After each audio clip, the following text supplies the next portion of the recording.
Meron pong statement ang pamunuan ng Eat Bulaga ng Tape Incorporated at yun nga ay tungkol doon sa mga personalidad, mga netizens na tumatawag kuno ng fake bulaga sa kanilang programa. At ang sabi doon, gagawa sila ng aksyon at mukhang magpa-file ng complaint kung kanino man, kung saan man, doon sa mga taong mostly syempre ay yung mga personalidad na tumatawag nga kuno ng fake bulaga sa kanilang programa. At yung term na yan, yung fake bulaga na yan, yan naman ay nagsimula sa bibig ni Mr. Joey De Leon. So sigurado or siguro ang tinutukoy nila na nasasampahan ng reklamo ay atong si Mr. Joey De Leon. Okay na sana, no? Naging healthy na yung competition. Alright, kung nakikita nyo po, hindi naman nagkakalayo ang TV ratings ng 3 programa sa noontime. Hindi po talaga nagkakalayo at sana ganun na lang yung maging estado, parehong sinusuportahan ng mga kababayan natin. Dahil dumadating naman sa punto na pareho ng nagbibigay ng saya, yung 3 programa, pareho ng nagiging makabuluhan. Di ba na siguro yung di ba may iba dyan na kokopyahin yung segment ng ganito, halimbawa ng It's Showtime, kokopyahin ng Eat Bulaga, ay pagkakahalin tulad ang segment ng Eat sa Eat Bulaga, ganon, di ba? Ang tingin ko dyan, wala namang problema. Dahil, di ba nga, yung imitation daw is the best form of flattery. So, kung ikaw yung ginaya, sana maging proud ka. Katulad po ng nasa Eat Bulaga ngayon, na mukhang may pagkakahalin tulad yung kanilang isang segment sa segment naman ng It's Showtime. At yun ay wala lang sa mga host ng It's Showtime. Wala kang maririnig na pasaring sa kanila. Okay?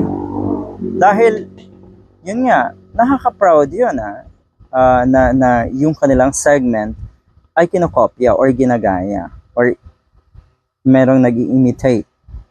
At walang problema, wala tayong nakikita talagang problema. Kaya lang kasi syempre, sa kabilang banda, sa Eat, naku hindi papayag etong si Mr. Joey De Leon dahil inaakala niya kasi na lahat ay sa kanila. Sila ang original sa lahat ng bagay.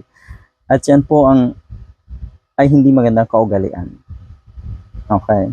Hindi rin magandang kaugalian yung ina-expect mo na ikaw ay laging panalo. Dahil may pagkakataon talaga na pwede kang maungusan. Lahat tayo, kahit saang sitwasyon yan, kahit saang aspeto ng buhay, meron talagang ganon. Hindi sa lahat ng pagkakataon, tayo po ay mamamayagpag o nangunguna. Okay? Meron talagang pwedeng makaungos sa atin. At sa pagkakataong iyon, na tayo'y naungusan, gamitin natin yung sitwasyong yon para tayo ay lalong magsumikap at ungusan or lampasan uli yung nakaungos sa atin. So magiging cycle, lahat tayo ay parehong aangat. Okay? Dahil magsisikap lalo para tapatan si ganito. In a way, maganda, pero ang nangyayari kasi talaga dito sa atin, nagiging inggitan ang dating.